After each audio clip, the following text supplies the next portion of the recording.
Mi hijastro nunca intentó llevarse bien conmigo o con los hijos que tengo con su madre, pero se enteró de cuánto dinero he ahorrado para el fondo universitario de ellos y quiere igualdad. Yo, de 39 años, y mi esposa Emily, de 38 años, llevamos 12 años casados. Emily tiene un hijo, James, de 17, de una relación anterior con Dan.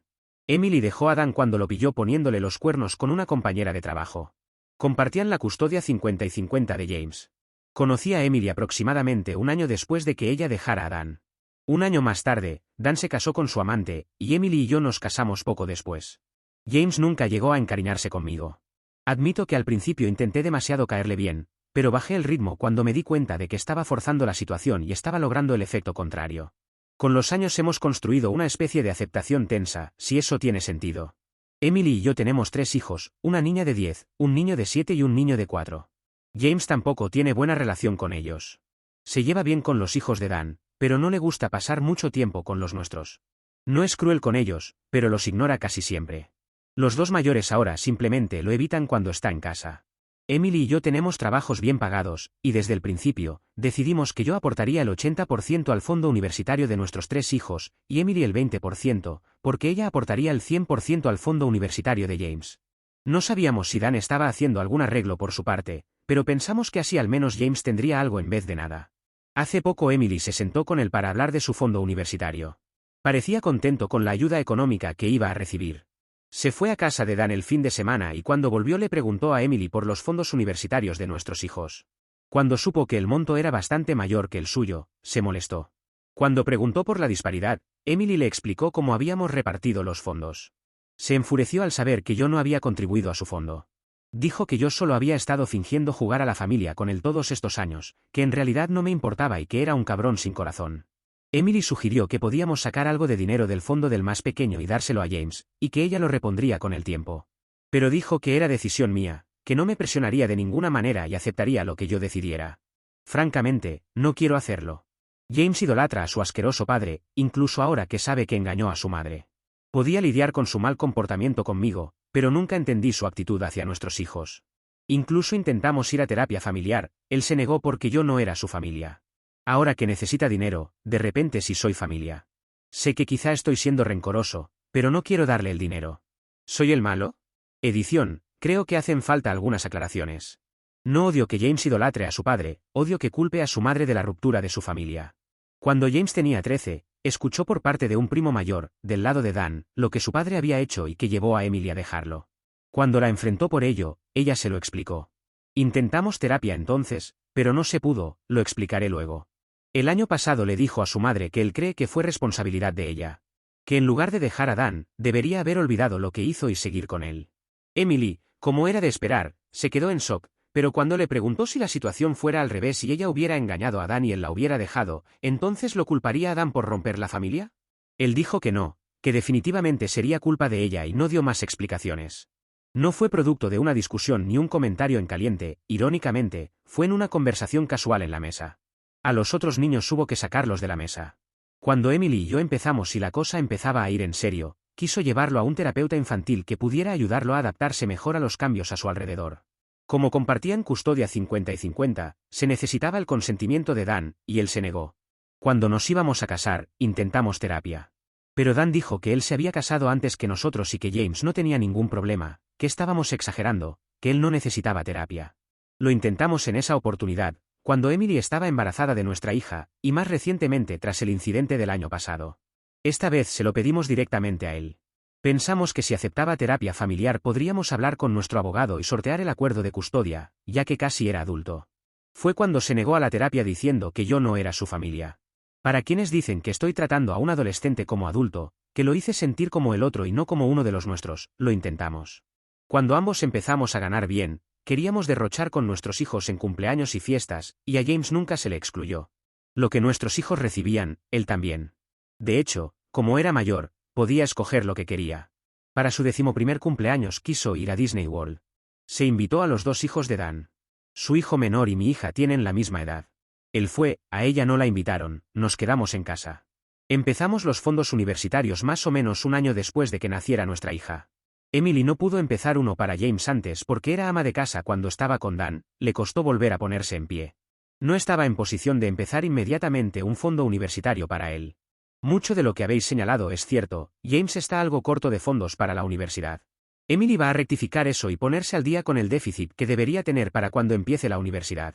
Pero aún así no lo hará tan grande como el de los otros tres. Hemos decidido sentarnos y hablar con él este fin de semana sobre todo. Sobre que James tiene dos padres que pueden contribuir a su fondo y compensarlo por los años que nadie contribuyó. Dudo que eso ocurra.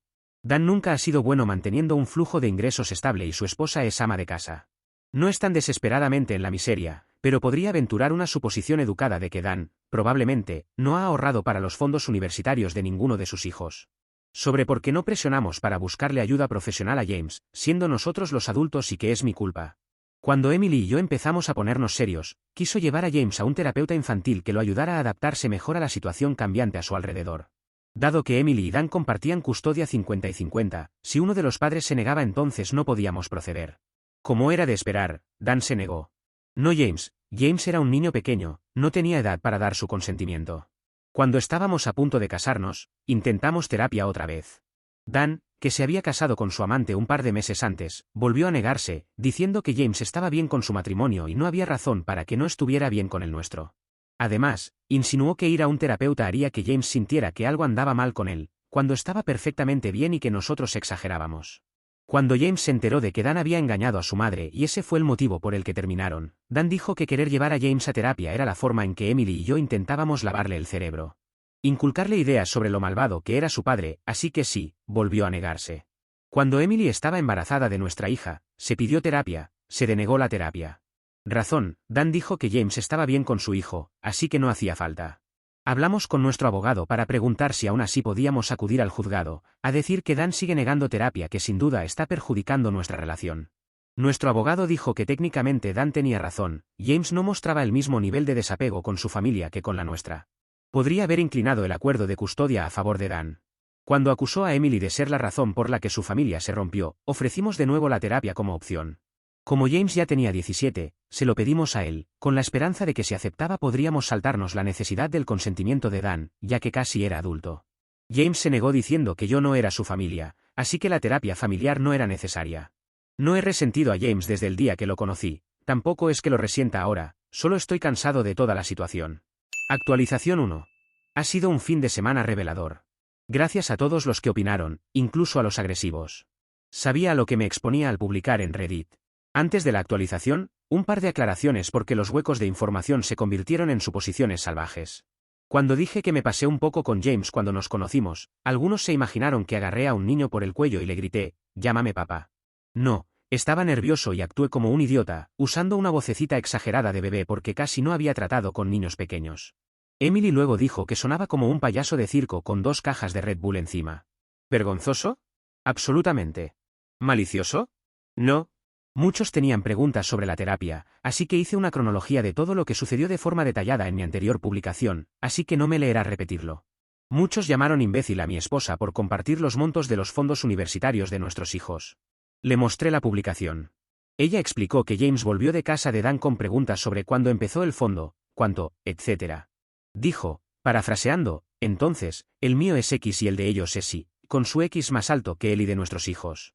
Sin pensar, sí, estúpidamente, Emily lo corrigió, no, el tuyo es A y el de ellos es B. Eso desembocó en lo que escribí antes. No fue un plan diabólico para hacerme pagar más, fue una corrección irreflexiva. Dicho esto, ayer nos sentamos Emily, James y yo a conversar.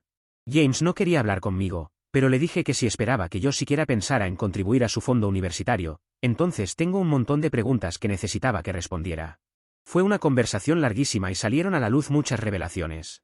Así que voy a resumir lo que por fin supimos por James. Incluso antes de que Emily y Dan rompieran, no un divorcio, nunca se casaron, Dan llevaba de vez en cuando a James a casa de su amante, así que James conocía a la amante. Después de la ruptura, Dan se mudó de inmediato con su amante. Emily, que hasta entonces era ama de casa, al principio luchó para volver a ponerse en pie. No hace falta decir que la vida en casa de Emily con James era un poco más caótica que en casa de Dan y su amante. Emily no le dijo a James que había dejado a su padre porque le puso los cuernos. Decirle eso a un niño pequeño no tenía sentido. Pero al parecer, en los primeros tiempos, Dan le decía a James que Emily eventualmente volvería con él. Creo que quizá mantenía la esperanza de reunirse con Emily. Y ahí entré yo. Dan le dijo a James que mientras yo estuviera, no dejaría que Emily volviera con él. Cuando Dan se casó con su amante, le dijo a James que era temporal, que era una forma de poner celosa a Emily. Cuando nosotros nos casamos, le dijo a James que era mi forma de dificultar aún más que Emily regresara a su familia. Cuando James se enteró por su primo, del lado de Dan, de que su padre había engañado a su madre y que esa fue la causa de la ruptura, James le preguntó a Emily. Ella fue abierta y honesta con todo. Cuando confrontó a Dan por lo mismo, este le dijo a James que Emily lo había dejado por mucho tiempo, y que su soledad hizo que la extrañara mucho y por eso encontró consuelo con la amante. El padre de Emily había tenido un accidente de coche y ella estuvo con sus padres unas 3 semanas para ayudarlos. Y ese fue todo el tiempo a solas que Dan pudo aguantar antes de tener que mojar la mecha en otra parte. Pero fue una explicación lo bastante razonable para que James absolviera a su padre de todos los pecados. Cuando Emily se quedó embarazada de nuestra hija, Dan le dijo a James que ahora que yo había empezado a bombear mi prole dentro de su madre, palabras textuales que usó James, la familia de James se había destruido para siempre. Le dijo a James que Emily y yo no queríamos llevarlo a terapia, que en realidad era un engaño. Lo que realmente intentábamos era llevarlo con un médico que lo declarara un niño problemático, y luego mandarlo a un internado para que pudiéramos seguir jugando a la familia feliz sin que nos molestara, que solo Dan y su familia luchaban por mantener a James con ellos. James admitió que había esperado que su comportamiento desapegado con mi familia, y su alegría y felicidad en casa de Dan, convencieran a Emily de que mis hijos y yo éramos malvados y que ella eventualmente nos dejaría. Pero por desgracia, yo seguía dejando embarazada a su madre, haciendo más difícil que se fuera. Como era de esperar, Emily quedó destrozada al oír todo. Para ser honesto, en el momento yo tampoco podía procesarlo. Le pregunté si Dan había ahorrado un fondo universitario para él y sus hijos. James dijo que los padres de la amante habían creado un fideicomiso para los hijos de Dan, pero que eso no lo incluía porque él no es su nieto. Dan no ha ahorrado nada para nadie. Le pregunté a James por qué de repente cree que yo debería contribuir a su fondo, cuando ha rechazado cada oportunidad de que fuéramos una familia. Dijo que en realidad estaba conforme con la cantidad que Emily le dijo al principio, pero Dan le hizo ver que lo estábamos infravalorando, así que volvió para exigir más. Le pregunté, si pago el dinero, eso nos hará familia, aunque no pueda aceptarme como padrastro, podemos ser amigos, puedes ser un poco más amable con mis hijos cuando esté por aquí. Me dijo directamente que no. Dijo que después de todos estos años sabe que ni yo ni mis hijos somos los seres malignos que su padre le pintó, pero que sigue sintiendo que yo soy la razón por la que sus padres nunca pudieron volver a estar juntos, y por eso siempre me odiará. Y como mis hijos son, bueno, mis hijos, tampoco le van a caer bien nunca. Y como ahora sabe que Emily no va a dejar a su familia, dijo que su plan era cortar contacto con todos nosotros cuando se fuera a la universidad. Planea eventualmente retomar el contacto con su madre cuando sienta que esté listo para perdonarla por romper su familia, pero ahora mismo no puede hacerlo. Emily y yo hemos tenido una conversación larga y honesta. He decidido que no haré ninguna contribución al fondo de James. Emily continuará con la contribución que ya estaba haciendo y se la entregará cuando cumpla 18. Ya no perseguiremos la terapia familiar con James. No intentaremos cambiar la idea de James de cortar contacto con nosotros cuando se vaya a la universidad. Hemos hecho todo lo que podíamos, ahora vamos a parar. Si James es feliz con la familia de Dan, entonces nos alegramos por él. Va a ser duro para Emily, pero incluso ella ha aceptado que, tras las revelaciones recientes de James, le cuesta reconciliar a su niño pequeño con este adolescente cínico. Ambos hemos tomado terapia individual y de pareja antes. Principalmente por el estrés y la ansiedad que el comportamiento de James solía causar en nosotros como familia. Estamos mirando para empezar otra vez. Con suerte, podremos superar esto con el tiempo. Edición. Sobre por qué no tuvimos una conversación así antes. Siempre supimos que Dan tramaba algo. Cuando intentábamos tener conversaciones así antes, o hacía una rabieta y no hablaba, o simplemente se quedaba sentado como una piedra sin decir palabra, y como ya dije, la terapia fue repetidamente denegada. Solo aceptó esta conversación por el dinero que va a recibir de su madre, y toleró mi presencia por la posibilidad de que yo contribuyera a su fondo. No tiene sentido demandar a Dan por alienación parental, no tenemos pruebas. Seríamos solo nosotros repitiendo lo que James nos dijo. Nunca grabamos la conversación. James no es fiable y podría mentir para proteger a su padre. Actualización 2. He estado recibiendo tantos mensajes y comentarios que no he podido responder a todos. Emily y yo estamos profundamente agradecidos por todas las palabras amables que hemos recibido, e incluso las desagradables, han sido esclarecedoras a su manera. Muchos preguntaron cómo no sabíamos que Dan estaba lavándole el cerebro a James contra nosotros. No es que no lo supiéramos. Sabíamos que había cierto nivel de alienación parental, por eso defendimos repetidamente la terapia, pero no sabíamos hasta qué punto. Como dije en un comentario antes, cuando intentábamos hablar con James, o hacía una rabieta o simplemente se quedaba como una piedra sin decir nada. Como la terapia fue negada repetidamente, realmente no podíamos hacer mucho. El hecho de que Dan le llenara la cabeza a James con este nivel de mierda, eso sí que no lo sabíamos. El año pasado, cuando James escupió su juicio de que Emily tenía la culpa de la ruptura de su familia, fue cuando tuvimos la primera señal de lo envenenado que estaba contra nosotros. En cuanto a demandar a Dan por alienación parental, a estas alturas no importa. James cumplirá 18 a principios del año que viene y no tenemos pruebas de nada. No grabamos la conversación que tuvimos con él, y James no es un testigo fiable. Podría mentir para proteger a su padre. Ahora, sobre los acontecimientos recientes. Después de todo lo que dijo James, Emily quedó muy conmocionada y devastada. Para todos los que dijeron que ella debería haberle dicho a James que Dan era el problema y no nosotros, y tantas otras cosas. La realidad es que no dijo nada porque no pudo. La vida real no es como una escena de película o serie, donde los personajes tienen respuestas ingeniosas listas en la punta de la lengua. Cuando tu hijo escupe este nivel de odio hacia ti, es difícil comprenderlo y responder con frases lapidarias. Dicho esto, hemos tenido tiempo para pensar. Y hemos considerado muchos de los consejos que recibimos aquí. Emily ha decidido que, aunque seguirá aportando al fondo de James hasta que cumpla 18, no le entregará el dinero a él. Siguiendo el consejo de muchos, pagará directamente a la institución en la que James sea admitido. Si decide no ir a la universidad, el dinero se retendrá y se le dará cuando cumpla 25. En el caso, esperemos muy poco probable, de que Emily fallezca antes de que James cumpla 25, nuestro abogado se encargará de garantizar que James reciba el dinero en el momento indicado. Esto es para asegurar que ni James ni Dan puedan culparme de entrometerme con el dinero. Desde nuestra última conversación, James no ha vuelto a casa. Se quedó en casa de un amigo unos días, luego volvió a casa de su padre. Emily le pidió que viniera el sábado.